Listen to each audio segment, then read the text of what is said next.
La recherche de la connaissance a toujours été au cœur des réflexions humaines. Ces mots de Socrate résonnent face à la complexité de l'existence humaine. Dans l'Athènes du VE siècle avant Jésus-Christ, où la démocratie émergeait, les idées et valeurs évoluaient, menant à une quête insatiable de vérité. Socrate, avec sa méthode dialectique, défiant les conventions, poussait ses concitoyens à questionner leur propre ignorance et la nature de la sagesse. Socrate n'était pas un homme de lettres, mais de dialogue. Dans les rues d'Athènes, il engageait des discussions passionnantes avec les citoyens. Sa méthode consistait à interroger ses interlocuteurs pour les amener à des vérités ignorées. Ces échanges déroutants mettaient en lumière les incohérences dans leurs croyances. C'était un parcours semé d'embûches, chaque réponse révélant de nouvelles questions. Cependant, cette quête de vérité avait des conséquences. Les autorités, inquiets des vérités dérangeantes qu'il exposait, le voyaient comme une menace. Son intégrité intellectuelle attirait l'hostilité, et il subirait bientôt les foudres d'un système préférant l'illusion au réel. Les accusations, fondées sur la méfiance, le conduiraient vers un destin tragique mais significatif dans l'histoire de la philosophie. Socrate déstabilisait ceux qui croyaient détenir la vérité. Un jour, il croisa un groupe de jeunes vantant leur sagesse. Avec un sourire, il commença à poser des questions. Chacun d'eux, sûr de leur savoir, se trouva bientôt à court de réponses. Ce dialogue innocent révélait leur ignorance. La sagesse commence par la connaissance de sa propre ignorance. La situation politique à Athènes devenait tendue. Les tensions entre factions montaient, et les sophistes, plus préoccupés par le pouvoir que par la vérité, virent en Socrate un adversaire redoutable. Accusé d'impiété et de corruption de la jeunesse, il se retrouva face à un jury ne cherchant pas la vérité, mais la condamnation. Plutôt que de plaider pour sa vie, il défendit la valeur de sa quête philosophique. Sa voix, calme mais résolue, rappela à chacun que le véritable mal était l'ignorance. Socrate fut reconnu coupable et condamné à mort. Au lieu de céder à la panique, il invita ses disciples à réfléchir sur le sens de cette décision. Dans sa cellule, il transforma la peur de la mort en méditation sur l'immortalité de l'âme. Pour lui, la mort n'était pas une fin, mais un passage vers un nouveau savoir. L'ultime moment de sa vie, lorsque le poison de la ciguë se fraya un chemin dans son corps, était empreint d'une sérénité déconcertante. Entouré d'amis, il leur parla des bienfaits d'une vie consacrée à la sagesse. Ces derniers mots témoignaient de son esprit indomptable. Sa fin tragique marqua non seulement la vie d'un homme, mais une révolution dans la pensée humaine. En choisissant de mourir plutôt que de renoncer à ses principes, Socrate devint le martyr de la pensée libre. Sa voix, bien que réduite au silence, résonna à travers les âges. La postérité de Socrate réside dans son exemple. À travers lui, la philosophie acquit une dimension éthique, une responsabilité envers la vérité. Son héritage continue d'alimenter les débats sur la moralité et la justice. La méthode socratique, incarnant le savoir comme un processus continu, est enseignée dans les écoles à travers le monde.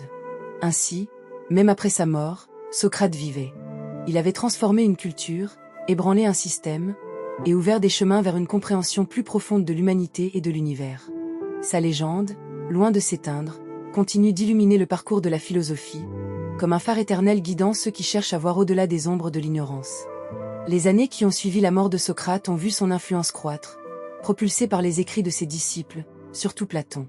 Ce dernier, en fondant l'Académie à Athènes, a non seulement perpétué l'enseignement socratique, mais a également introduit des concepts qui allaient façonner la pensée occidentale pendant des siècles.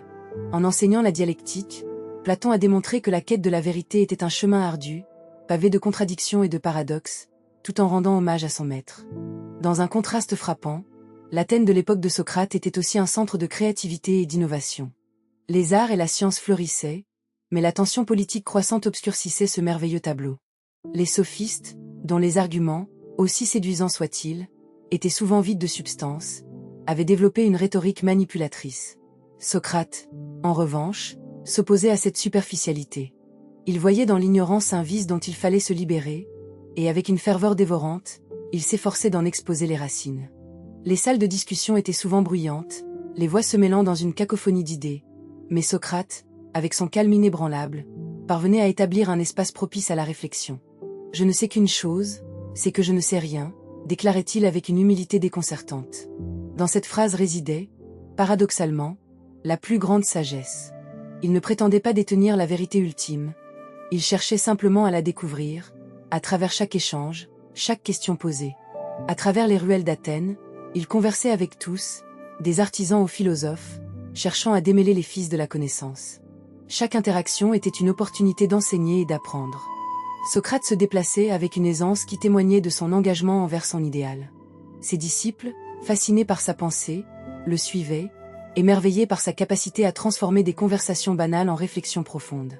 Dans la lumière douce du matin, il se tenait près de l'agora, le cœur battant d'Athènes, et faisait vibrer l'air avec ses discours, énonçant des vérités qui perturbent l'esprit et éveillent l'âme. Mais cette quête de vérité, cette remise en question constante des normes, attira également l'attention des puissants. Les sophistes, les détracteurs de Socrate, s'inquiétaient de son influence sur la jeunesse qui semblait plus attirée par l'authenticité de ses enseignements que par les promesses séduisantes de leur rhétorique. Les tensions entre Socrate et ses ennemis culminèrent dans des accusations formelles. Le procès de Socrate, en 399 avant Jésus-Christ, devint le théâtre d'une lutte non seulement pour sa vie, mais pour l'idée même de la vérité.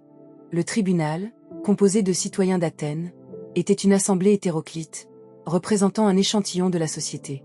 Les visages, marqués par le doute et le jugement, écoutaient attentivement ses plaidoiries. Socrate, avec une dignité presque surnaturelle, rétorqua à chaque accusation, remettant en question les motivations derrière celle-ci.